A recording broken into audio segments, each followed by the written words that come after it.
आज हम लोग इतिहास का पहला चैप्टर यूरोप में राष्ट्रवाद नामक पाठ के बारे में बात करेंगे। ठीक है, जो कि समाज शास्त्र का एक पाठ है।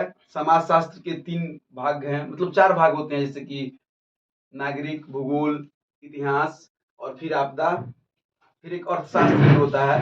ठीक है, तो उसका सबसे पहला पाठ मतलब इतिहास में आता है। इतिहास का पहला पाठ है कि यूरोप में राष्ट्रवाद। तो हम लोग अब इसको समझने की कोशिश करेंगे कि इतिहास को किस तरीके से समझा जाए कि इसे हम अपने दिमाग में अधिक से अधिक दिनों तक रख सकते हैं। तो आपको पता है कि इतिहास वही है जो बीत गया। ठीक है, ये बात आप जानते हैं कि जो चीजें बीत गई उसे हम इतिहास कहेंगे। तो इतिहास में क्या बीती हैं? इतिहास में क्या बीतती हैं?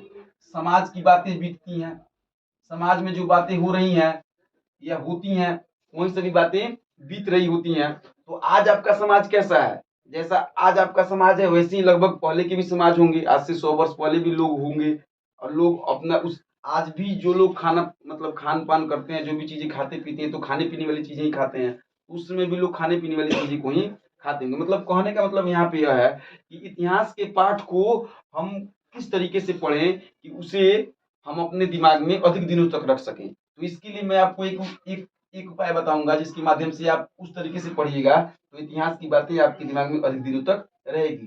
क्योंकि इतिहास का जो घटनाक्रम है और इतिहास में जो शासकों का या राजाओं का या नेताओं का जो भी लोग हैं, उनका जो नाम है वह क्या है कि इतना ना ज्यादा है। उनका नाम, उनका क्षेत्र, इतिहास का सिलेबस इतना विस्तारित होता है कि उतनी चीजों को याद रखना इतना आसान काम नहीं होता है। उसको आप समझ के आधार पर समझ सकते हैं, लेकिन वह समझ कैसे पैदा होगी कि वो आपके पास रहेगी। तो किसी भी पाठ को कहानी के हिसाब से समझने की कोशिश कीजिए। किस हिसाब से? कहानी के हिसाब से। अभी आप देखिएगा कि कैसे मैं यूरोप में राष्ट्रवाद नामक पाठ का कहानी आपको दिखाऊंगा। और यूरोप में राष्ट्रवाद नामक पाठ की कहानी को लेकर के आप अच्छे से समझ जाइएगा कि यूरोप में राष्ट्रवाद नामक चैप्टर में क्या क्या बातें हुई हैं, कौन कौन सा घटनाक्रम कैसे हुआ है और किन किन शासकों का, किन किन मतलब व्यक्तियों के व्यक्तित्व का यहाँ पे बात विचार किया जाएगा, जिससे कि आपको बातें बहुत अच्छे तरीके से समझ में आएंगी। और आप भी जब किसी पाठ को पढ़िए तो उसे कहानी के हिसाब से पढ़िए।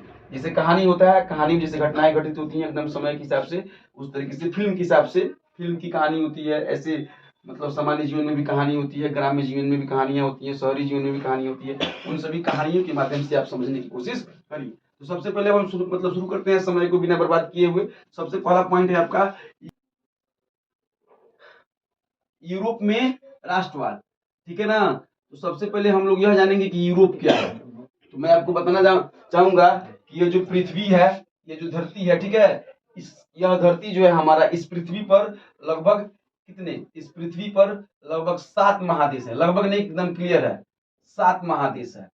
जिसमें से हम लोग, भारत के लोग जहाँ हैं वह एशिया महादेश में आता है। इसके बाद यूरोप महादेश हुआ, फिर अंटार्कटिक हुआ, अटलांटिक हुआ, ऐसे करके ऑस्ट्रेलिया हुआ। इस सब महादेशों की संख्या जो 7 है, उसमें से एक महादेश है यूरोप। महादेश जैसा कि इसका नाम है, आपके पास महादेश जैसा इसका नाम है, इसका मतलब हुआ महादेश, अर्थात मतलब जहां देशों की संख्या अधिक हो। अर्थात कई देशों को मिलाकर, जैसे कि मान लीजिए कई गांव को मिलाकर के पंचायत बनता है। कई पंचायत को मिला करके जो है क्या है कि जिला बनता है। जिला को मतलब प्रमंडल बनता है। कई प्रमंडल को मिला करके जिला बनता है। कई जिला को मिला करके राज्य बनता है। कई राज्य को मिला करके देश बनता है। उसी प्रकार कई देशों को मिला करके महादेश बनता है। तो यूरोप महादेश मतलब यूरोप में बहुत सारे देश है। ऐसी कोई फिल्म है, ऐसी कोई कहानी है जिसमें यूरोप है, जिसका नाम यूरोप है, उस क्षेत्र का, उस जगह का जहाँ पे वो फिल्म बनी हुई है, वो कहानी जहाँ की है, वहाँ यूरोप नाम है उसका। ठीक है, अब यूरोप में जो जितने देश हैं वो सब अलग अलग सदस्य हैं। मतलब उस फिल्म में आने वाले, मतलब अभिनय करने वाले एक्टर हैं, या कहानी मतलब क्या बोलते हैं उसको, हीरो हैं। ठीक है ना? अब हम लोग समझेंगे कि आखिर वो हीरो कौन है और विलन कौन है इस कहानी में। समझ रहे हैं? क्योंकि सब मतलब यूरोप महादेश में तो बहुत सारे देश हैं, तो उसमें हीरो कितने हैं और मतलब किन देशों ने भलाई का कार्य किया है और किन देशों ने भलाई का कार्य नहीं किया है, किसी को लूटपाट करने का या परेशान करने का कार्य किया है। सुना बातों को। तो यूरोप में राष्ट्रवाद, अर्थात यूरोप में राष्ट्रवाद कैसे जागृत होता है। अब राष्ट्रवाद का मतलब पहले समझते हैं। यूरोप का तो मतलब आप समझ गए। राष्ट्रवाद का मतलब होता है, जैसे कि मैंने लिख रखा है स्क्रीन पे, अपने देश के प्रति प्रेम की भावना। ठीक है, अपने देश के प्रति प्रेम की भावना। अब यहाँ पे प्रेम की भावना जो है कई रूप से होती है, प्रेम की भावना कई रूप से होती है। अगर हमको किसी चीज के प्रति प्रेम है तो हम उससे हर रूप से क्या है कि प्रतिभूत होते हैं। जैसे कि सांस्कृतिक रूप से, अब यहाँ प्रेम का विश्लेषण जो है वह सांस्कृतिक से होगा। सांस्कृतिक का मतलब हुआ संस्कृति से, कि हमारी जो पुरानी संस्कृति जैसे चली आ रही है वैसे हमारी नई संस्कृति भी चलनी चाहिए, और उस संस्कृति को अगर कोई छेड़छाड़ कर रहा है तो हमें उसके विरोध में खड़ा होना चाहिए। ठीक है, सांस्कृतिक रूप से, सामाजिक रूप से, या आध्यात्मिक रूप से, या मतलब जिस रूप से भी राष्ट्रवाद, मतलब अपने देश में होने वाली जो भी चीजें हैं उन चीजों का यदि पहले से स्थिति सही नहीं है तो उसको सही करने के लिए हमें हमेशा तत्पर रहना चाहिए। वही राष्ट्रवाद है।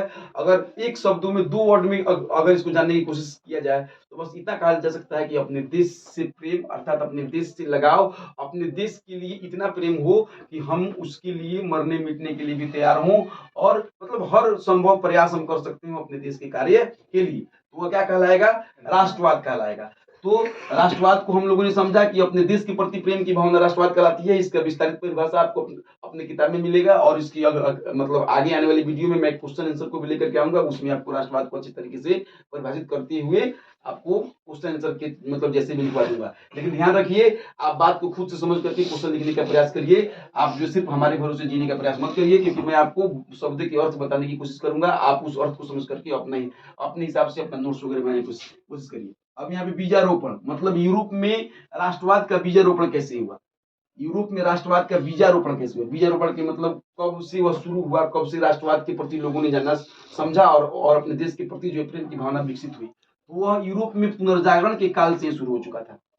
जब पुनर्जागरण का काल आया, पुनर्जागरण का मतलब क्या होता है कि फिर से जगे रहने का काल जब आया, तो उस समय से पुनर्जागरण काल है। इतिहास के पन्ने में पुनर्जागरण काल जब शुरू हुआ उस समय से यूरोप में क्या हुआ कि राष्ट्रवाद का बीजारोपण हुआ। यहाँ से आप ऑब्जेक्टिव सवाल भी टच कर सकते हैं, जैसे कि यूरोप में राष्ट्रवाद का बीजारोपण कब से हुआ, तो ऑप्शन आ जाएगा, तो पुनर्जागरण से सही उसका उत्तर हुआ। और उन्नत रूप से विकसित कब हुआ? तो 1789 ईस्वी में फ्रांस की क्रांति हुई थी। किसी क्रांति? फ्रांस की क्रांति हुई थी जो 1789 ईस्वी में हुई थी। वहां से राष्ट्रवाद की भावना प्रेरित हुई लोगों में, और उन्नत रूप उसके ने ले लिया। मतलब उन्नत रूप मतलब सभी विस्तारित हो गया, सभी लोगों के पास राष्ट्रवाद पहुंच गया, और राष्ट्रवाद की भावनाओं को लोगों ने समझा और अपने देश के प्रति प्रेम को भी समझने का प्रयास किया।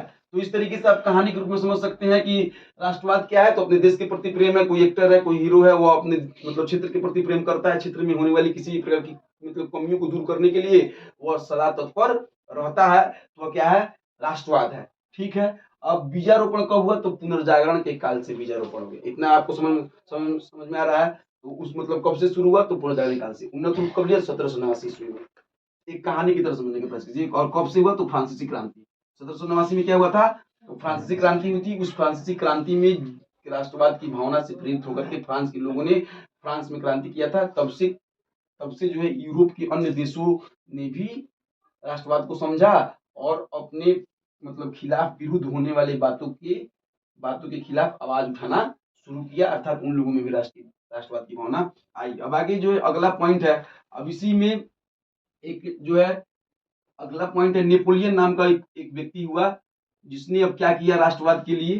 राष्ट्रवाद में उसकी क्या भूमिका रही? क्या वह अच्छा व्यक्तियों में गिनती है कि मतलब गलत व्यक्ति में विलन है कि हीरो है? अब इसकी मतलब चर्चा अब यहाँ से ठीक है। तो नेपोलियन का जो शासनकाल था वो 1804 से लेकर 1815 तक रहा। अगर आपसे कोई पूछे कि नेपोलियन का शासनकाल कहां से कहां तक रहा, तो 1804 से लेकर 1815 तक जर्मनी और इटली के एकीकरण में सहायता करता था। जर्मनी और इटली की एकीकरण। अब यहाँ एकीकरण नामक एक शब्द आया है जिसका हम लोग अर्थ समझने की कोशिश करेंगे। एकीकरण का मतलब क्या हो कि एक करने की स्थिति को हम लोग क्या बोलते हैं? एकीकरण बोलते हैं। जैसे कि मान लीजिए जर्मनी है और इटली है, किसी कारण या किसी तौर तरीके से वह कई टुकड़ों में, कई भागों में विभाजित हो गया। ठीक है, तो उसके बाद वह कई टुकड़ों या कई भागों में विभाजित मतलब बट गया था। तो उसको एक करने के लिए जर्मनी और इटली ने एक करने के लिए नेपोलियन ने जो कदम उठाए, जो मेहनत किए, और जिसके आधार पर जो है उसने एक करने का प्रयास किया, तो वह मतलब क्या हुआ कि मतलब नेपोलियन का एकीकरण कहलाया, इटली और जर्मनी का एकीकरण कहलाया। और विभिन्न राष्ट्रों में, राष्ट्र देखिए अब राष्ट्रीय हो गया, गलत हो गया, राष्ट्रों, यहाँ राष्ट्रों लगा लीजिए, राष्ट्रों में राजतंत्रात्मक शासन का अंत तथा गणतंत्रात्मक शासन का उदय हुआ। राजतंत्रात्मक, इसकी मतलब मेहनत के अनुसार लोगों ने राजतंत्रात्मक शासन का अंत, मतलब लोगों ने राजतंत्रात्मक तंत्र को अंत करके गणतंत्रात्मक शासन का उदय हुआ। अब यहाँ पे राजतंत्रात्मक का मतलब क्या हुआ, जैसा इसका नाम है राजतंत्रात्मक, राजतंत्रात्मक अर्थात राजाओं का जो तंत्र था, राजाओं का जो सिस्टम था, राजा मतलब पहले सबको मालूम है कि मतलब क्या है कि गणतंत्रता था, गणतंत्रता से पहले राजतंत्रात्मक था, राजा का शासन था, राजा का शासन चलता था, राजा हुआ करते थे, राजा पीढ़ी दर पीढ़ी राजा होते थे, उनके बच्चे राजा होते थे, भले भले ही वह क्या हो कि राजा योग्य हो या ना हो, लेकिन राजा उन्हीं को बनाया जाता था, जन्म क्या क्या मतलब वंशानुगत चलता था राज दरबार। तो इस चीज को खत्म करके और गणतंत्रात्मक शासन का उदय कराने में नेपोलियन का महत्वपूर्ण योगदान रहा था। लेकिन नेपोलियन का पतन हुआ, जाहिर सी बात है भाई, जिस चीज का उत्थान होगा उस चीज की पतन जरूर होगी, निश्चित बात है। जो जन्मा है उसका मृत्यु होगा, गीता में भगवान श्री कृष्ण ने भी कहा है बात, जिसने जन्म लिया है उसकी मृत्यु निश्चित होगी इस धरती पर। इसीलिए इस धरती को मृत्यु लोक भी कहा जाता है, क्योंकि यहाँ पे जो चीजें जन्मती है उसकी मृत्यु निश्चित है। तो नेपोलियन का पतन हुआ तो रूढ़िवादियां यहाँ पहुंचे, रूढ़ी ढ होना चाहिए यहाँ पर, रूढ़िवादियों एवं पुराने विचारों के मानने वाले के द्वारा। अभी तो नए विचारधारा का व्यक्ति था, नए विचार से लोगों का क्या करता था कि मतलब लोगों को आगे बढ़ाने की कोशिश करता था। तो यहाँ पर अब जब मतलब पुराने विचार वाले लोगों ने उसे क्या किया, पतन किया। मान लीजिए जो चीजें बहुत बहुत बहुत दिनों से जमी हुई हैं उसको तो आप इतनी आसानी से समाप्त नहीं कर सकते हो, इतना आसानी से वो समाप्त नहीं हो सकता है। तो जो पुरानी चीजें जो राजतंत्र थी उसको इतना आसानी से समाप्त नहीं किया जा सकता था, इसलिए नेपोलियन का क्या हुआ, पतन हो गया, क्योंकि वह अपने कार्य में बेहतर मतलब ज्यादा सही तरीके से सफल नहीं हो सका। लेकिन फिर भी उसे इतिहास के पन्ने में हीरो के तरीके से ही, नायक के तरीके से ही देखा जाता है, क्योंकि वह सही कार्य किया था। मान लीजिए राजा का लड़का जो अगर सही हो या ना हो वही राजा बनेगा, तो कैसे वह शासन चलाएगा। तो मतलब यहाँ से बातों को समझा जा सकता है, ठीक है। तो यहाँ जो है अब नेपोलियन के बारे में तो और भी बहुत सारी चीजें हैं, लेकिन मैंने मतलब एकदम शॉर्टकट चीजों को लाने का प्रयास किया है कि आपको बातें समझ में आए और आपको अच्छा लगे। अगर आप इसको और भी विस्तारित तरीके से पढ़ना चाहते हैं तो आपको किताब का पाठ्य पुस्तक अच्छे से पढ़ना होगा। अपने किताब का पहला लेसन पढ़िए, आपको बात और भी बेहतर तरीके से समझ में आ जाएंगी। यहाँ पे हिंस के रूप में क्लासेस चल रही हैं। मेटरनिक अगला नाम है जिस व्यक्ति का, वो है मेटरनिक, ठीक है। तो ऑस्ट्रिया का शासक था कौन, मेटरनिक ऑस्ट्रिया का शासक था, ऑस्ट्रिया का राजा था। कार्य इसका था कि 1815 ईस्वी के वियना सम्मेलन में, 1815 ईस्वी में जो वियना सम्मेलन हुआ था उसमें शामिल हुआ था। नेपोलियन द्वारा बनाए गए सही नियम और कानून को समाप्त करना और पुराने विचारों को लाना। देखिए यह शासक था, मेटरनिक शासक था, राजा था, तो वह थोड़ी ना चाहेगा कि राजतंत्र समाप्त हो जाए और गणतंत्र स्थापित हो जाए, राजा नहीं चाहेगा, ठीक है। तो यहाँ पर जो है वियना सम्मेलन में जो वह शामिल हुआ और शामिल होकर के नेपोलियन जो सही नियम बनाया हुआ था, सही कानून बनाया हुआ था, उसको क्या कर रहा है, समाप्त कर रहा है, पुराने विचारों को लाने की कोशिश कर रहा है, अर्थात थोड़ा सा विलन टाइप का है यह, ठीक है। जुलाई क्रांति 1830 ईस्वी क्रांति में, जुलाई क्रांति के बारे में बात हो रही है कि 1830 में जो क्रांति हुई थी जुलाई क्रांति के नाम से उसे जाना गया था। शुरुआत फ्रांस में हुआ 28 जून 1830 ईस्वी को, जिसे गृह युद्ध कहा गया। फ्रांस में जो कार्य हुआ उसे गृह युद्ध कहा गया, जिसमें चार्ल्स दसम के अत्याचार सहने वाले लोगों के द्वारा किया गया था। किसने किया, चार्ल्स दसम जो है एक राजा था, क्या था, राजा था, जिसने अपने जनता के ऊपर बहुत ही अत्याचार किया था। उस अत्याचार को जो लोग बर्दाश्त कर रहा था, ठीक है, उन लोगों ने क्रांति किया था जुलाई 1830 ईस्वी में। समझ रहे हैं, कहीं भी क्रांति ऐसे नहीं होती है, आपको मालूम है। मान लीजिए एक बार यदि आप ही को कोई व्यक्ति जो है एक बार एक हाथ मार दे रहा है, अगर एक थप्पड़ आपको लगा दे रहा है तो उस समय आप बर्दाश्त कर लीजिए, चलो ठीक है बड़ा है मार दिया कोई बात नहीं। लेकिन अब बार बार उसकी वही रवैया रहे तो आप क्या करिएगा, 2 बार 4 बार के बाद आप भी रिएक्ट कर सकते हैं। तो जो 2 बार 4 बार के बाद जो लोग रिएक्ट करता है उसी ही क्रांति कहा जाता है, विद्रोह कहा जाता है। आप इस बात को समझ, मतलब कहानी की तरीके से समझना है, आपको अपने आप के ऊपर लेके चलना है, आपको समाज की बातें समाज में देख के चलनी है। जैसे आज का आपका समाज है वैसे ही उस समय का भी समाज था, थोड़ी बहुत अंतर होती है। यदि आप आज के समाज को देखते हैं और उस समय के समाज को देखते हैं, जब मेटरनिक था तब वो देखते हैं, मेटरनिक जैसा लोग आज भी होंगे जो नए विचारधारा को रोकते होंगे, पुराने विचारधारा को जो मतलब प्रोसेस में आते होंगे।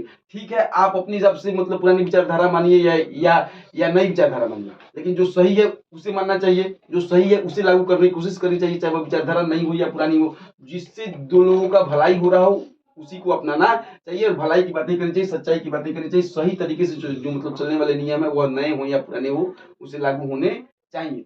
लेकिन अब जो लोग क्या करें कि जो गलत चीजें हैं उसको आगे बढ़ाए, गलत चीजों को जो है आगे बढ़ाने की कोशिश करे, तो ये बातें ठीक नहीं है।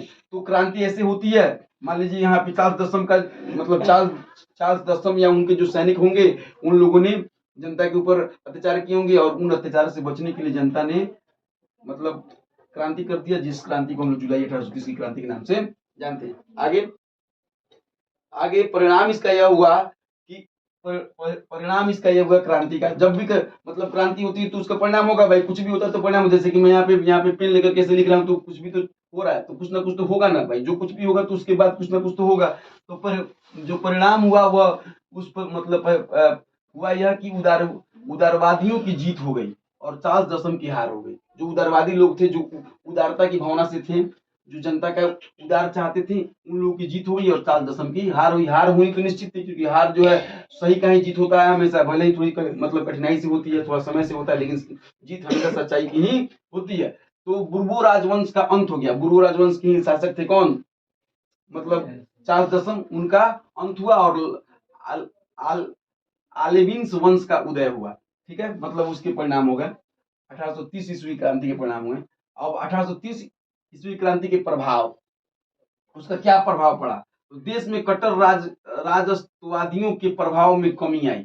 जो लोग क्या थे कि राज स्तर के जो लोग क्या रखते थे कि राज्य को प्रलोभन करते थे, राज्य को ही, राजा को ही सब कुछ करते मानते थे, चाहे वो राजा सुयोग्य हो या योग्य हो या ऐसा कुछ भी हो, वह राज्य को ही सब कुछ मानते थे। उन लोगों में क्या हो गया, कमी आ गया। और फ्रांसीसी क्रांति के सिद्धांतों की पुनर्जीवित फ्रांसीसी क्रांति के सिद्धांतों की पुनर्जीवित हुई, मतलब फ्रांस में जो क्रांति बनाई गई थी 1789 ईस्वी में, उसका क्या हुआ, 1789 में आया था ना, मतलब अभी बात हुआ था, तो मतलब 1789 में जो बातें हुई थी वे बातें 1830 ईस्वी में फिर से पुनर्जीवित हुई और यूरोप में राष्ट्रीयता और देशभक्ति की भावना पनपी। यूरोप के लोगों में, यूरोप के जो भी देश थे, अब मान लीजिए आपका यह गांव है, इस गांव के बगल वाला जो गांव है, उस गांव मतलब इस गांव के बगल वाले गांव में यदि किसी चीज के खिलाफ, सच्चाई के खिलाफ कोई व्यक्ति अच्छा काम करता है, तो उसको देख करके इस गांव के लोग भी मतलब प्रेरित होंगे या उसका प्रभाव पड़ेगा यहाँ के लोगों में भी। समझ रहे बातों को, तो इस तरीके से उसको देख करके देश के अन्य अन्य मतलब महादेश के अन्य देशों में भी जागृति की भावना आई, राष्ट्रवाद की भावना आई, प्रेम की भावना आई। ठीक है, इटली तथा जर्मनी की एकीकरण में मार्ग प्रशस्त हुआ। इटली और जर्मनी के लोग भी फ्रांस को देख करके, इटली और जर्मनी के लोग भी क्या हुए कि अपने मार्गों को मतलब अपने आप को भी एकीकृत करने के लिए, एकीकरण करने के लिए बेचैन हुए और किए। समझ रहे बातों को, मतलब 1830 का क्या पड़ा कि प्रभाव पड़ा। अब देखिए यहाँ पे प्रमुख प्रमुख अभी तक आप जो कुछ भी पढ़े हैं उसमें प्रमुख प्रमुख क्या है, नेपोलियन है, मेटरनिक है, चार्ल्स दशम है, 1789 क्रांति है, फिर 1830 क्रांति, एकदम घटना दर घटना, एकदम स्क्रिप्ट बाय स्क्रिप्ट चल रहा है, सीन बाय सीन चल रहा है। ऐसे सीन बाय सीन यदि आप समझने का प्रयास करिएगा तो आपके दिमाग से इतिहास की बातें नहीं जाएंगी और आपके दिमाग में रहेंगी, और उससे क्या होगा, अब जाकर के आप इतना ही थोड़े रह जाइएगा। अब इसके बाद आप किताब पढ़िएगा, क्वेश्चन से लिखिएगा, नहीं लिखाएगा या लिखाएगा वो तो बाद में क्लास में बात होगी। हालांकि मैं क्वेश्चन सर को भी इसमें अपलोड करूंगा, उसको मैं फिर को अपलोड करके यहाँ पे डालने का प्रयास करूंगा और उसका विश्लेषण करने का प्रयास करूंगा। मैं चाहूंगा कि इस बार जो है हर पॉइंट पर, हर विषय पर चर्चा किया जाए और बेहतर तरीके से किया जाए, और घबराना नहीं है, आराम से धीरे धीरे मतलब रिलैक्स से ही सारा काम हम लोग का सफल होगा। तो अब आया 1830 के बाद, अब आता है 1848 की क्रांति। 1848 की क्रांति में क्या क्या हुआ था देखिएगा। ठीक है, पूरे किताब का यह सार बिंदु है, बहुत मेहनत से मतलब इसको बनाया गया है। मैं ऐसा करूंगा कि आपको इस मेहनत की कदर होगी और आप भी इसके ऊपर मेहनत कीजिएगा। आप किताब नहीं पढ़ते हैं, अगर सिर्फ इतना देख लेते हैं तो आपका क्वेश्चन सर बनने लगेगा, लेकिन किताब पढ़ लीजिएगा तो और ज्यादा अच्छा होगा। 1848 की क्रांति जो हुई थी उसका कारण क्या था, क्यों हुआ था 1848 में क्रांति। लुई फिलिप जैसे निरंकुश शासक के नीतियों का अंत फ्रांस में सही नियम और कानून की व्यवस्था करने के लिए। लुई फिलिप नाम का एक राजा था जिसने फ्रांस में क्या किया था, मतलब जो खराब शासन, निरंकुश का मतलब हुआ मतलब अंकुश, जो नी अंकुश क्या कहलाएगा, निरंकुश। संधि के हिसाब से आप समझ सकते हैं, मैंने आपको व्याकरण में मतलब मैं भी पढ़ाया था कि जब कभी किसी शब्द के अर्थ को समझना हो तो शब्दों को तोड़िए, तोड़ने के बाद उसकी अर्थ को सामने लाने का प्रयास कीजिए। निरंकुश का मतलब ऐसा शासक जो अपने शासन काल में अंकुश न लगा सकता हो, क्या कहलाता है? निरंकुश। जैसे कि निरंकुश शासक था लुई फिलिप, ठीक है, और निरंकुशता की नीति से लोग परेशान हो गए। मान लीजिए कोई ऐसा शासक है जो खुद किसी चीज पर अंकुश न ला सके। शासन मतलब नियम, और नियम का पालन करने के लिए हर चीज को काम में आना पड़ता है। अपने भाई, अपने बहन, अपने लोग या गैर लोग के लिए भी एक सजा, एक मतलब क्या है कि मतलब एक जो है गुनाह के लिए बराबर का क्या होना चाहिए कि मतलब बराबर का जो है उसका गुनाह का मतलब सजा होना चाहिए, ठीक है। तो अगर मतलब सजा होना चाहिए, जैसे एक चीज की, जैसे कि यह अगर पेंसिल कोई चुराता है तो उसके लिए बराबर सजा होनी चाहिए। अभी नहीं कि मेरे भाई के लिए कुछ और सजा होनी चाहिए, मैं राजा हूँ, मेरे राजा का भाई है तो उसके लिए कोई और सजा। तो ऐसा व्यक्ति जो इन सभी चीजों पर अंकुश न लगा सकता हो तो वो तो निरंकुश होगा। तो जब वो शासक ही निरंकुश होगा तो उसकी जनता कहाँ से सही हो पाएगी, और वो जनता कहाँ से सही से रह पाएगी। अर्थात निरंकुश शासक की नीतियों और फ्रांस में सही नियम और कानून की स्थापना के लिए 1848 ईस्वी में क्रांति लाना पड़ा। अर्थात 1848 की क्रांति का कोई कारण आपसे पूछते कि क्या कारण है, तो सबसे पहला कारण लुई फिलिप जैसा निरंकुश शासक की नीति, फ्रांस में सही नियम लाना, कानून की सही व्यवस्था करना वगैरह वगैरह, और भी बहुत सारे कारण होंगे जिसे हम लोग किताब में भी संपर्क कर सकते हैं। परिणाम क्या हुआ इसका? 24 फरवरी को लुई फिलिप के द्वारा गद्दी का त्याग करना पड़ा। जब गलत तरीके से रहेगा तो आपको तो समाप्त होना ही है। 24 फरवरी को लुई फिलिप को क्या करना पड़ा? गद्दी त्याग करना पड़ा। नेशनल असेंबली द्वारा 21 वर्ष से ऊपर के सभी व्यस्त पुरुषों को मत देने का अधिकार प्राप्त हुआ। 21 वर्ष से ऊपर के सभी व्यक्तियों को। अब यहाँ भी ऑब्जेक्टिव को समझ सकता है कि 1848 मतलब क्रांति के बाद क्या परिवर्तन हुए वगैरह करके सब्जेक्टिव बन सकता है। ऑब्जेक्टिव बन सकता है कि फ्रांस में कितने वर्ष के लोगों को जो है मताधिकार प्राप्त करने का अधिकार प्राप्त हुआ? 21 वर्ष से अधिक उम्र के पुरुषों को। स्त्रियों की बात अभी नहीं की गई है, पुरुषों को बात किया गया था। मतलब 21 वर्ष से ऊपर के जितने भी पुरुष हैं उनको वोट देने का अधिकार प्राप्त हुआ कि आप किसी राजा चुन सकते हैं, अर्थात किसी आप प्रधानमंत्री या राष्ट्रपति का गेम शुरू हो गया। पहले तो राजा का गेम था, राजा और मंत्री का था, लेकिन अब प्रधानमंत्री, राष्ट्रपति वगैरह वगैरह का गेम शुरू हो गया। समझ रहे हैं? तो इस तरीके से 1848 की क्रांति का यह मतलब परिणाम हुआ। और अन्य देशों पर अब इसका क्या प्रभाव पड़ा? अन्य देशों पर इसके क्या प्रभाव पड़े, ठीक है। अन्य देश में इसके प्रभाव, Italy, Germany, Australia, Holland, Switzerland, Holland होगा यहाँ पे, Holland, Switzerland, Denmark, Spain, Poland, Ireland तथा इंग्लैंड पर भी इसका बहुत सारा प्रभाव पड़ा। जाहिर सी बात है भाई, प्रभाव तो पड़ेगा ही। हमने आपको पहले ही बताया, अभी एक गांव में अगर कोई चीजें होती हैं, किसी चीज के खिलाफ जो अच्छी बातें होती हैं तो उसका भी समावेश, अच्छी बातों का भी प्रभाव पड़ता है और बुरी बातों का भी प्रभाव पड़ता है। इन सभी बातों पर ध्यान रखिए। अगला, इटली का एकीकरण। इटली का एकीकरण कैसे हुआ, ठीक है। तो इटली में ऑस्ट्रिया तथा फ्रांस जैसे विदेशी राष्ट्रों के हस्तक्षेप को समाप्त किया गया। ऑस्ट्रिया और फ्रांस जो क्या थे कि ऑस्ट्रिया और फ्रांस जो है इटली पर अपना वर्चस्व बनाए हुए थे, ठीक है। कुछ जगहों को, इटली के कुछ जगहों को ऑस्ट्रिया ने घेर रखा था और कुछ जगहों को फ्रांस ने घेर रखा था। तो उनका प्रभाव को वे लोग हर बात में हस्तक्षेप करते थे। जैसे कि मान लीजिए हम यहाँ पे पढ़ा रहे हैं और कोई दूसरा आदमी आकर के इसमें हस्तक्षेप कर दे कि ना भाई ऐसे ऐसे, तो उसका हस्तक्षेप हुआ, ठीक है। अब क्या पता वो सही के लिए कर रहा है, गलत के लिए कर रहा है, ये तो बाद में पता चलता है, क्योंकि पहले तो पता नहीं चल पाता। तो फ्रांस और ऑस्ट्रिया ने हस्तक्षेप किया, उसको समाप्त करने की पूरी कोशिश करने के लिए इटली का एकीकरण जरूरी था। क्योंकि जब अलग अलग खंडों में बातें हो रही है तो उस खंड के लोग पहले अपने देश के प्रति क्या होंगे कि त्याग की भावना रखेंगे, तब ना देश। जैसे मान लीजिए यह छोटा सा देश है, ठीक है, सपोज इतना देश जो हिस्सा जो है फ्रांस के कब्जे में है, ठीक है, इतना हिस्सा जो है क्या है कि ऑस्ट्रिया के कब्जे में है, ठीक है। अब क्या है कि अब यहाँ के लोग पहले चाहेंगे कि हाँ भाई हम एक साथ मिल करके मतलब सही तरीके से, जैसे पहले हमारी सभ्यता संस्कृति जैसे रही है वैसे हम रहे, यहाँ के लोगों के साथ हम क्यों मिले, तब ना सब यहाँ पे राष्ट्रीयता की भावना जागृत होगी, तब ना यहाँ पे राष्ट्रवाद आएगा, तब ना यहाँ पे स्वतंत्रता मिलेगी। पहले यहाँ के लोग ही खुद गुलाम बनना चाहते हो तो कैसे हो सकता है। तो इसीलिए कहा जा रहा है कि यहाँ पर जो है इटली का एकीकरण करने के लिए यहाँ इनकी हस्तक्षेप को लोगों को समझाया गया, लोगों में राष्ट्रवाद की भावना जगाई गई और लोग एक दूसरे देश को देख करके भी राष्ट्रवाद की भावना को से प्रेरित हुए और उन लोग जो है एकत्रित होकर के एक राष्ट्र बनाने की कोशिश की। विभिन्न राज्यों में विभाजित इटली का एकीकरण हुआ। विभिन्न राज्यों में विभाजित, कई राज्यों में बढ़ चुका था, उसका एकीकरण हुआ। एकीकरण में जो सहायक व्यक्ति थे, मतलब जो हीरो थे, नायक थे, ममिजनी था, नेपोलियन था, काउंट काउर था, गैरिबाल्डी था। ये चार लोगों ने अपनी महत्वपूर्ण भूमिका निभाई थी किसको, इटली को एक करने में। अलग अलग समय में अलग अलग जगह पर, मान लीजिए उतना बड़ा देश है तो हर जगह पे मेजनी नहीं घूमे होंगे, किसी क्षेत्र में मेजनी होंगे, किसी किसी किसी क्षेत्र में नेपोलियन होंगे, किसी क्षेत्र में काउंट काबूल होंगे, और ये लोग मिलकर क्या किया था कि इटली को एक करने का प्रयास किया था। इन लोगों ने क्या किया, इस सब पीछे हम लोग पढ़े हुए हैं, फिर पढ़ेंगे। अब मेजनी के बारे में हम लोग पढ़ेंगे, मेजनी क्या है, मतलब मेजनी ने क्या किया। मेजनी जो है क्या था कि साहित्यकार, गणतांत्रिक विचारधारा का समर्थक था, साहित्यकार था, ठीक है, साहित्य जानता था और गणतांत्रिक विचारधारा का समर्थक था। गणतंत्र में विश्वास रखता था, मतलब राजतंत्र में विश्वास। गणतंत्र का मतलब होता है ना, गणतंत्र, गण का मतलब होता है जनता, जनता का जो तंत्र है, जनता जिसमें सरकार चुनती है उसे गणतंत्र बोलते हैं। तो गणतंत्र में विश्वास रखता था, गणतांत्रिक विचारों का समर्थन करता था। समर्थन मतलब सपोर्ट करना। योग्य सेनापति था, सेना का मतलब उस सेना के संग, मतलब योग्य सेनापति था। उद्देश्य था इटली प्रायद्वीप में विदेशी हस्तक्षेप समाप्त करना और संयुक्त गणराज्य की स्थापना करना। उसका उद्देश्य यही था कि वह जो इटली में जो विदेशी लोग आकर के, मतलब फ्रांसीसी या अन्य लोग विदेशी हैं, दूसरे देश के लोग हैं, तो दूसरे देश के लोग आकर के जो हस्तक्षेप करना है उसको समाप्त करना और संयुक्त गणराज्य की स्थापना करना उसका उद्देश्य था। किसका, मेजनी का।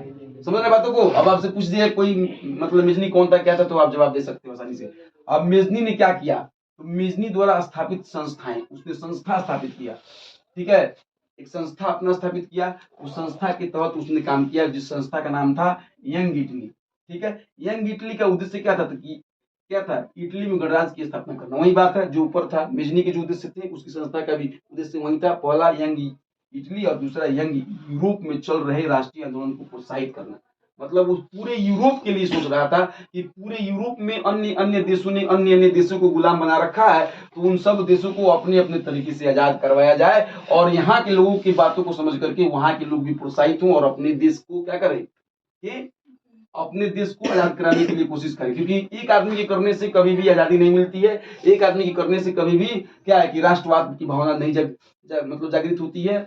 जिसको अपने देश के प्रति प्रेम है वह अन्य किसी तरीके से या किसी भी मतलब माध्यम से, प्रोत्साहन के माध्यम से लोग आगे बढ़ते हैं। जैसे कि हमें देख करके कोई और प्रोत्साहित हो रहा है, हम किसी और को देख के प्रोत्साहित हो रहे हैं, हम किसी और को देख करके आगे बढ़ने की कोशिश, मतलब कोशिश कर रहे हैं, और हमें देख करके कोई और बढ़ने की कोशिश कर रहा है। तो ऐसा ही भावना होना चाहिए। और यहाँ गलत चीजों का जो है कभी भी प्रोत्साहन नहीं होना चाहिए। गलत चीजों को कभी किसी के सामने प्रस्तुत नहीं करनी चाहिए। सही चीजों का प्रसार करें, गलत चीजों को हमेशा क्या करें, ये मतलब उसको रोक करके रखें, गलत चीजों को कभी ना करें, ठीक है। तो इसका परिणाम क्या हुआ, अब मेजनी जो अपना उद्देश्य बनाया उसका क्या परिणाम हुआ, उसका परिणाम यह हुआ कि चार्ल्स अल्बर्ट एवं मेजनी के विचारों के टकराव के कारण इटली की एकीकरण का मार्ग अवरुद्ध हो गया।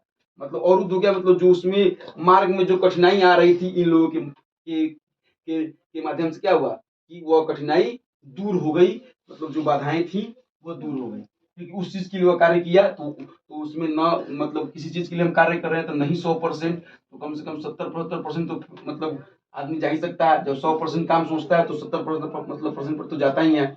अगर वो अच्छे से काम कर रहे हैं तो 100 में 100 भी जा सकता है, 80 जा सकता है, 90 जा सकता है। अगर अच्छे से काम नहीं कर रहा तो 10-20 पर भी रह सकता है। तो उसने जो अपना कार्य किया था उसको सही तरीके से किया, तो इटली का एकीकरण का मार्ग क्या हुआ, अवरुद्ध हो गया। मतलब उसमें जो बाधाएं थी वह दूर हो रही हैं। ऑस्ट्रिया द्वारा इटली पर आक्रमण हुआ, ऑस्ट्रिया ने इटली पर आक्रमण किया और मेजनी की हार और पराजय हो गई। मेजनी सही जगह पे था फिर भी जीत नहीं सका, क्योंकि वह मतलब एक बार में कभी कोई जीतना नहीं है। मैंने आपको मतलब बहुत देर पहले ही बताया कि जो चीजें अधिक दिनों से गढ़ी हुई हैं, राज मतलब तंत्र जब बहुत दिनों से गढ़ा हुआ तो इतना जल्दी से गणतंत्र नहीं आ जाएगा। उसके लिए बहुत सारी मतलब कुर्बानियां देनी पड़ेगी, बहुत सारा त्याग करना पड़ेगा।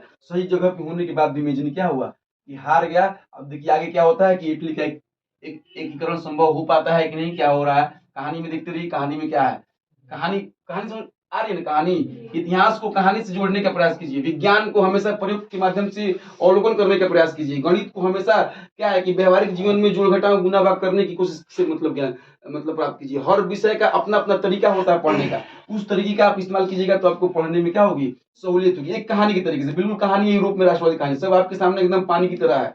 अब आप इसे कितना प्रैक्टिस करते हैं, कितना समझते हैं, अब आप इसे जानिए। अगर किताब पढ़ के आए होंगे तो और ज्यादा आपको समझ में आया होगा। बाद में काउंट काऊ राय जो सफल कूटनीतिज्ञ थे, कूटनीतिक का मतलब हो गया कि एक ऐसा व्यक्ति जो हर चीज जानता हो, लड़ाई भी कर सकता हो, राजनीति भी जानता हो, सब नियम कायदा कानून भी हो, साहित्यकार भी हो, हर चीज में वह ज्ञात था। कौन? काउन काउर। और राष्ट्रवादी व्यक्ति था। राष्ट्रवादी का मतलब अपने देश के प्रति त्याग की भावना उसमें कूट कूट की भरी हुई थी। ठीक है। उसका कार्य था इटली की एकीकरण में बाधा देने वाले ऑस्ट्रिया को पराजित करना। जिस ऑस्ट्रिया के कारण मेजनी अभी पीछे हार गया था, अभी पीछे जो है मेजनी जिस जिस मतलब समस्या से हार गया था, उस समस्या से ऑस्ट्रिया को हराना अब इसका उद्देश्य था। किसका? काउन काउर का। और फ्रांस से मित्रता करना। जिस और फ्रांस जो कि क्या है कि मतलब राष्ट्रवाद में उन्नत आने का सबसे पहला व्यक्ति था, पहला राष्ट्र था फ्रांस, जो 1789 ईस्वी की फ्रांसीसी क्रांति ने राष्ट्रवाद की भावना को जन्म दिया और लोगों में मतलब यूरोप के देशों में उसका मतलब बहुत जबरदस्त प्रभाव पड़ा। उससे सबसे पहले यह मित्रता कर रहा है। कौन? काउन काउर मतलब फ्रांस से मित्रता कर रहा है और ऑस्ट्रिया को हराने का उसका उद्देश्य बना रहा है, क्योंकि ऑस्ट्रिया गलत जगह पे है। तो फ्रांस से मित्रता का कारण था कि फ्रांसीसी मदद के बिना इटली के एक एकीकरण काउर की दृष्टि में कभी भी संभव नहीं था, क्योंकि फ्रांस चाहता तभी क्योंकि फ्रांस जो है उस समय तक एक अलग राष्ट्र बन चुका था और एक अलग मजबूत राष्ट्र बन चुका था, और वैसा राष्ट्र जो राष्ट्रवाद की भावना से एकदम ओतप्रोत था। तो इसलिए फ्रांस से मित्रता जो है काउन काउर का जो है सबसे प्रथम उद्देश्य था। और उसके बाद जो है ऑस्ट्रिया को हराना उसका उद्देश्य था, क्योंकि मेजनी जो है बेचारा क्या चुका था, मतलब अपने सही कार्यों पे चलने के बाद भी वो हार चुका था। ठीक है। अब काउन काउर की मतलब मृत्यु 1762 ईस्वी में हो गई। वो हारे कि जीते, अभी इसका चर्चा यहाँ पे नहीं किया गया है, क्योंकि उन्होंने देखिए एक पीढ़ी में कभी जीत हासिल नहीं होती है, कई पीढ़ियां लग जाती है, मैंने पहले ही आपको बताया है। ठीक है। गैरीबाल्डी। अब गैरीबाल्डी के बारे में बात करते हैं, तो गैरीबाल्डी एक महान क्रांतिकारी व्यक्ति थे, जिनका कार्य था क्रांतिकारी व्यक्ति थे, क्रांतिकारी टाइप के व्यक्ति थे। सशस्त्र क्रांति मतलब कहा गया है कि गैरीबाल्डी की तलवार, काउन काउर की दिमाग और मेजनी की रूपरेखा ने इटली को एकीकृत किया, ऐसा कथन है एक इतिहासकार का, जो मैं आपको बता रहा हूं कि गैरीबाल्डी बहुत ही तेज तर्रार मतलब क्रांतिकारी व्यक्ति था। गैरीबाल्डी की तलवार, काउन काउर की दिमाग और मतलब मेजनी की रूपरेखा पृष्ठभूमि ने क्या किया कि इटली को एकीकृत किया, आजाद करा। एकीकरण तथा गणतंत्र की स्थापना की किसने? सशस्त्र क्रांति के द्वारा दक्षिणी इटली के मतलब यह मतलब थोड़ा सा हिंसा करके, लड़ाई झगड़ा करके जो है यह देश को आजाद कराने की कोशिश की। इटली का एकीकरण संभव हो सका इन तीन महापुरुषों के द्वारा। और इटली का एकीकरण सन 1871 ईस्वी तक इटली का एकीकरण मेजनी, काउन काउर और गैरीबाल्डी द्वारा संपन्न हुआ। और 1871 से देखिए संघर्ष कब से चलता आ रहा था, 1830 से संघर्ष चलते आ रहे थे इटली में। 1830 के बाद 1848 और उसके बाद 1871 तक कई वर्षों तक लगभग मतलब चला। 1830 से लेके 1871 लगभग 40-41 वर्षों तक कहानियां चली। और 1800 मतलब 40-41 वर्षों की कहानी आप 2-4 लाइन में तो नहीं सीख सकते हो, आप इसको अनुमान लगा सकते हो, आप इसको और भी डीपली पढ़ सकते हो, आपकी मर्जी। लेकिन जो मेन बातें थी हुई थी, और उस मतलब तरीके के हिसाब से कार्य हुआ। और 1871 में जाकर के गैरीबाल्डी और मेजनी और काउन काउर के माध्यम से क्या हुआ कि इटली का एकीकरण हुआ। अब जर्मनी के एकीकरण की बारी है कि जर्मनी का एकीकरण कैसे हुआ। जर्मनी एकीकरण की पृष्ठभूमि का निर्माण का श्रेय नेपोलियन बोनापार्ट को है। नेपोलियन बोनापार्ट का व्यक्ति है जिसने जर्मनी का क्या किया, एकीकरण। बिस्मार्क निरंकुश राजतंत्र का समर्थन करते हुए जर्मनी के एकीकरण का प्रयास करने का व्यक्ति, मतलब राजतंत्र का समर्थक। बिस्मार्क क्या था? वह राजतंत्र को समर्थन करता था, भले वो निरंकुश था या अंकुश था, कोई उससे दिक्कत नहीं है। निरंकुश था राजतंत्र, फिर भी उसी का समर्थन करते हुए जर्मनी के एकीकरण चाहता था। बिस्मार्क भी जर्मनी के एकीकरण चाहता था, लेकिन वह क्या चाहता था, मतलब राजतंत्र के माध्यम से चाहता था, गणतंत्र स्थापित करके नहीं चाहता था। ठीक है। बिस्मार्क ने रक्त और लौ की नीति अपने, देखिए बिस्मार्क भी अपने जगह पर देशभक्त व्यक्ति था और राजाओं का देशभक्त था। राजाओं के माध्यम से क्या था कि राजाओं के माध्यम से वह कार्य करना चाहता था। चलिए देखिए इधर छोड़िए, हटाइए। रक्त और लौ की नीति, रक्त और लौ की नीति किसने दी थी? बिस्मार्क ने। एकदम मस्ट क्वेश्चन। जर्मनी का एकीकरण किया और उसने जर्मनी की एकीकरण में बहुत ज्यादा मतलब सहायता भी किया। बिस्मार्क ने जर्मनी से ऑस्ट्रिया का प्रभाव खत्म कर जर्मनी का एकीकरण किया। यह एक ऐसा व्यक्ति था जो राजाओं मतलब पहले के जो राजा होते थे, पहले के जो लोग होते थे, वे लोग अपने कर्तव्य के निर्वाह के लिए एकदम बिल्कुल तैयार होते थे। कुछ ऐसे भी व्यक्ति थे, नौकर थे, सेवक थे, जो कि राजा के लिए अपना सब कुछ देने के लिए भी तैयार थे। मतलब मरने मिटने के लिए भी तैयार थे। तो इसमें भी प्रेम की भावना थी, यह गलत व्यक्ति नहीं था, लेकिन यह किसी दूसरे तरीके से देश को आजाद कराना चाहता था। समझ गए? तो बिस्मार्क के बारे में आप जान लिए। तो अब आगे जो है, 1898 ईस्वी में हुई, 1898 ईस्वी में उसकी मृत्यु हुई। जर्मनी के एकीकरण का क्या परिणाम हुआ? तो बिस्मार्क के प्रयास से सेडान के युद्ध में एक महाशक्ति का पतन और दूसरी महाशक्ति जर्मनी का उदय हो गया। सेडान का जो मतलब युद्ध हुआ था, उसमें एक महाशक्ति का अंत हो गया और दूसरी महाशक्ति का क्या हो गया? मतलब जाहिर सी बात है कि दो दो दो चीजों में लड़ाई होगी, तो एक चीज जब जीतेंगी तो वो तो शक्तिशाली हो जाएगा, एक का विनाश और एक का उत्थान तो होगा ही। तो जर्मनी के 1871 ईस्वी में जर्मनी 1871 ईस्वी में एक एकीकृत राष्ट्र के रूप में सामने आया। जर्मनी 1871 में एकीकृत राष्ट्र के रूप में, उसी समय इटली भी आया और उसी समय जर्मनी भी आया। जर्मनी में अपने प्रोसेस अलग चल रहे थे, इटली में अलग प्रोसेस मेजनी काउंट के द्वारा चल रहे थे, और जर्मनी में इन लोगों के द्वारा बिस्मार्क वगैरह जो भी आप पढ़े हैं उनके द्वारा चल रहे थे। ठीक है। यूनान में राष्ट्रीयता का उदय, यूनान में राष्ट्रीयता का उदय, यूनान में राष्ट्रीयता का उदय, तो वही बात हुआ। अब जिस तरीके से किसमें कि क्या बोलते हैं कि यूरोप में राष्ट्रीयता का उदय हुआ, यूरोप से पूरे यूरोप में, अर्थात मतलब फ्रांस में, इटली में, जर्मनी में, उसी प्रकार यूनान में भी लोगों ने जीत हासिल करने की कोशिश की। तो यहाँ पर तुर्की शासकों द्वारा यूनानी स्वतंत्रता मतलब संग्राम में संलग्न लोगों को बुरी तरह से कुचला गया। तुर्की शासक, वहां पे तुर्क वंश के जो शासक थे, उन लोगों ने यूनान के लोगों को परेशान किया था। तो उन लोगों के खिलाफ ये लोग अपना मेहनत करना शुरू किया, और ये लोग मतलब क्या है कि स्वतंत्रता संग्राम में लगा हुआ था, तो उसको बुरी तरह से कुचला गया, मतलब बहुत परेशान किया गया, उनको मारा काटा गया। और बहुत सारी घटनाएं हैं, आप इसे समझ सकते हैं, कुचलने का अर्थ समझ सकते हैं, कुचलना क्या होता है। कुचलना बहुत ही खतरनाक शब्द है, बेरहमी से इसका इस्तेमाल किया जाता है। तो यूनान में राष्ट्रीयता की उदय का क्या उद्देश्य था? तो स्वयं को तुर्की साम्राज्य से अलग करना। यूनान के लोग चाहते थे कि वे लोग तुर्की साम्राज्य से अपने आप को अलग करें, क्योंकि यूनान में तुर्की लोग जो है बहुत ज्यादा क्या करते थे? अत्याचार करते थे, और स्वयं तुर्की की आधिपत्य से अलग होना। ठीक है। मतलब तुर्कियों के साथ वो रहना नहीं चाहते थे। कौन? यूनान के लोग। इसलिए यूनान में भी राष्ट्रीयता की भावना पनपी, और वहां पे जो सहायक देश थे जिन लोगों ने उनकी सहायता किया, वे थे फ्रांस, इंग्लैंड और रूस। इन तीन देशों ने उनकी सहायता किया था। किसमें? राष्ट्रीयता की भावना में। यूनान की राष्ट्रीयता के कारण थे इंग्लैंड, फ्रांस और रूस के तीनों देशों ने मिलकर तुर्की के खिलाफ तथा यूनान के समर्थन के लिए निवारिनो की खाड़ी में एकत्र हुए थे। मतलब निवारिनो एक जगह का नाम है, जिसकी खाड़ी में जो लोग क्या है कि फ्रांस, इंग्लैंड और रूस के लोगों ने भी मिल करके क्या किया था कि तुर्कियों के खिलाफ आवाज उठाई थी। जो गलत है भाई, उसके साथ तो गलत ही होगा, ये तो बात क्लियर है। तो और ये लोग जो फ्रांस, इंग्लैंड, रूस, ये लोग भी कहीं ना कहीं से किसी न किसी से क्या थे कि मतलब परेशान थे। तो इन लोगों ने यूनान को आजाद करने का प्रयास किया। युद्ध के दौरान तुर्की देश ने उसकी सहायता की। युद्ध के दौरान तुर्की तथा उसका सहायक देश बुरी तरह से पराजित हुआ। तुर्की हार गया, उसके सहायक देश भी हार गए। 1832 ईस्वी में यूनान में एक स्वतंत्र राष्ट्र घोषित कर दिया गया, अर्थात 1832 में यूनान क्या हुआ? स्वतंत्र राष्ट्र घोषित हुआ। इस तरह से यूनान पर से रूस का शासन समाप्त हो गया। ठीक है। रूस मतलब तुर्क राजवंश से था। इस प्रकार यूरोप में राष्ट्रवाद ने पूरे विश्व को प्रभावित किया था, सभी देश को राष्ट्रवाद की परिभाषा को बताया। राष्ट्रवाद के विषय में लोग उससे पहले जानते नहीं थे, भले ही लोग अपने अपने देश के प्रति प्रेम की भावना रखते थे, लेकिन उस प्रेम को राष्ट्रवाद ही कहा जाता है, इस भावना को नहीं जानते थे। तो सबसे पहले राष्ट्रवाद की भावना को क्या किया कि यूरोप से शुरू हुआ और उसको परिभाषित किया, और पूरे विश्व को इसने प्रभाव में डाला।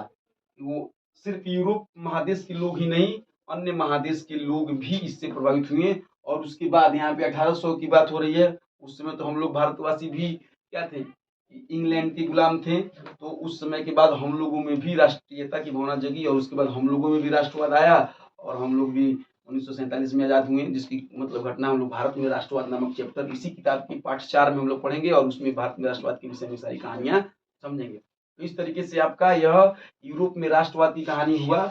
अब इस कहानी को आप फिर से वीडियो देख करके समझ सकते हैं। मेरा स्पीड थोड़ा पढ़ाने का थोड़ा तेज है, इसलिए आप स्पीड को स्लो करके देख सकते हैं, पहली बात। और दूसरी बात कि जो वीडियो है उसको जो थोड़ा सा क्या करके मतलब उसको बड़ा करके क्या बोलते हैं उसको, Quality. रिमोट करके मतलब उसको बड़ा करके, जैसे कि सिंगल पेज में आता है तो उसको बड़ा मतलब फुल लेंथ में करके देखिए, क्योंकि यहाँ पे जो लिखी गई बातें हैं वो आपको दिखाई देंगी। नहीं तो ऐसे सिंगल पेज में देखिएगा तो थोड़ा छोटा छोटा दिखाई देगा। ठीक है, इन सभी 2-3 चीज़ों को मैनेज करने की कोशिश कीजिए, और हम भी ऐसे मैनेज करने की कोशिश कर रहे हैं कि आप जैसे चाहो वैसे देख सको, वैसे सिस्टम लाने की कोशिश कर रहे हैं। हम भी अपनी जगह पे मेहनत कर रहे हैं, आप भी अपनी जगह पे मेहनत कीजिए, और उस मेहनत के हिसाब से हम लोग को सफलता जरूर मिलेगी। और इसके बाद मैं बहुत ही जल्दी इसके क्वेश्चन आंसर को लेकर के आपके सामने आऊँगा। अभी तो फिजिक्स का भाग 1 मतलब हुआ है, अभी उसका भाग 2 बाकी है। ठीक है, वो मतलब टाइप हो रहा है, वो भी 1 से 2 दिन के अंदर आपके पास मतलब पहुँचेगा।